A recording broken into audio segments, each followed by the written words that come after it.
नमस्कार दोस्तों, इस वीडियो में हम बात करने वाले हैं housing and urban development corporation limited, जिसको हम हुडको के नाम से जानते हैं। तो हुडको का आज शेयर मोटा मोटा 4% के आसपास गिरा है और उसका reason broadly market sell off है एंड मिड कैप की थोड़ी सी वीकनेस है। और कोई ऐसा कोई रीज़न नहीं है कि कंपनी में कोई न्यूज़ आ गई हो, कंपनी ख़राब हो या कुछ हो, तो उसकी वजह से कुछ नहीं है। बस थोड़ा सा स्टॉक्स पे मिड कैप पे स्मॉल कैप पे सेलिंग प्रेशर आया था, तो मार्केट ही ओवरऑल डाउन थी, तो उसकी वजह से इसमें भी थोड़ा सेल ऑफ आया है। अभी के लिए मार्केट कैप 44,000 करोड़ के आसपास है। अभी यहाँ पे अगर हम बात करें हुडको के बारे में, तो फंडामेंटली काफ़ी स्ट्रॉन्ग कंपनी है। नवरत्न पीएसयू स्टॉक है। फाइनेंस का बेसिकली यहाँ पे हमें नाम से पता नहीं चलता, पर जैसे हमारा आईआरएफसी है एंड ऑल, तो ये फाइनेंस का काम करते हैं। ये बेसिकली कंस्ट्रक्शन के सेक्टर का है, पर कंस्ट्रक्शन में नहीं है, जैसे अर्बन डेवलपमेंट एंड हाउसिंग का पता चल रहा है। तो ये फाइनेंस का काम करता है, फाइनेंस की कंपनी है। पी रेशो की बात करें तो यहाँ पे हमारी 15.50 है और इंडस्ट्री पी से नीचे है, तो ये भी ठीक है। डिविडेंड यील्ड की बात करें 1.91% है, तो ये भी काफ़ी अच्छा है। दूसरा यहाँ पे, हाँ, लास्ट ईयर से अगर देखा जाए, यहाँ पे अगर देखें तो ये थोड़ा सा 2024 सितंबर अक्टूबर से ही साइडवेज में फंसा हुआ है। हालांकि स्विंग के काफ़ी मौके मिले हैं, बट ओवर द 5 years इसने 300 to 400% रिटर्न्स दिए हैं। तो लॉन्ग टर्म का तो इसका ट्रैक रिकॉर्ड बहुत अच्छा है एंड वैसे भी कंपनी बहुत अच्छी है।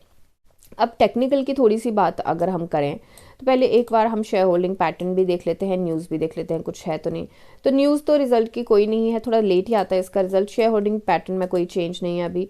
तो अभी साइडवेज में स्टॉक फंसा हुआ है। RSI 44.30 पे है, बिल्कुल ही न्यूट्रल जोन में है, कोई ट्रेंड नहीं है, कोई कुछ नहीं है। और ये स्टॉक 207 रुपये और 244 रुपये इसके बीच में फंसा हुआ है और इसको काफ़ी ज़्यादा टाइम हो चुका है।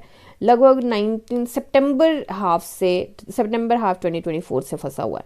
अभी ट्रेंड को देखें तो 4% डाउन है स्टॉक, ठीक है। अगर कैंडल को हम रीड करें, स्ट्रॉन्ग हमें यहाँ पे बेरिश इनगल्फिंग कैंडल बनती हुई दिखी है। यहाँ पे देखिए ग्रीन कैंडल है, बेरिश पूरा इनगल्फ कर लिया इस कैंडल को, तो bearish engulfing candle which is not good. Short term में थोड़ा सा वीकनेस हमें ज़रूर दिखाई दे रहा है।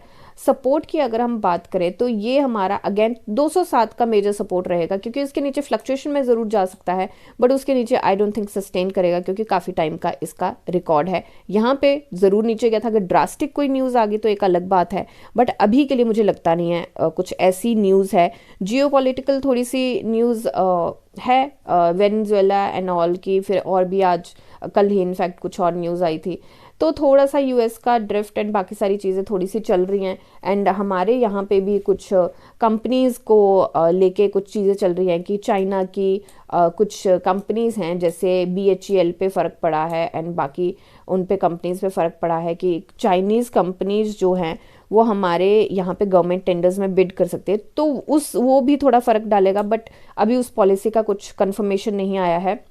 बट यस, ये चीज़ ज़रूर है कि हमें थोड़ा सा स्टॉप लॉस अपने बहुत एक्टिव रख के चलने पड़ेंगे, टाइट स्टॉप लॉस लेके चलने पड़ेंगे, क्योंकि अगर उसका आ जाता है कंफर्मेशन तो वो भी थोड़ा सा सेलिंग प्रेशर आएगा, क्योंकि अगर ज़्यादा कंपनीज आ जाएंगी कंपटीशन ज़्यादा होगा, मार्जिन्स कम हो जाएंगे एंड व्हाट नॉट, बहुत सारी चीज़ें हो सकती हैं, उसको हम बाद में डिस्कस करेंगे।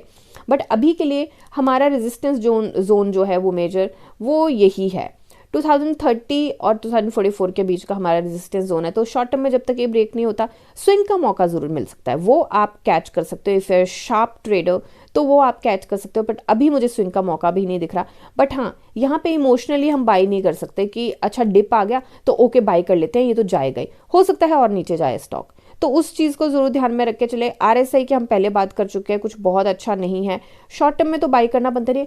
लॉन्ग टर्म के लिए हाँ ये चीज़ ज़रूर है, हालांकि इसने 2024 सितंबर से कुछ अच्छा नहीं, स्विंग के मौके ज़रूर दिए, लॉन्ग टर्म में कुछ बहुत अच्छा नहीं देखने को मिला है, बट लॉन्ग टर्म के इसके बहुत अच्छे ट्रैक रिकॉर्ड रहे हैं। तो मुझे लगता है लॉन्ग टर्म अगर आप 6 से 12 महीने के लिए यहाँ पे लेने की सोच रहे हैं, तो मुझे यहाँ पे लगता है कि अगर 2005 नहीं, 205-215 के बीच में अगर ये आ जाता है, डिप मिलती है आपको, तो मुझे लगता है कि यहाँ पे बहुत स्ट्रॉन्ग बाइंग जोन बनता है 200 और 215 के बीच में।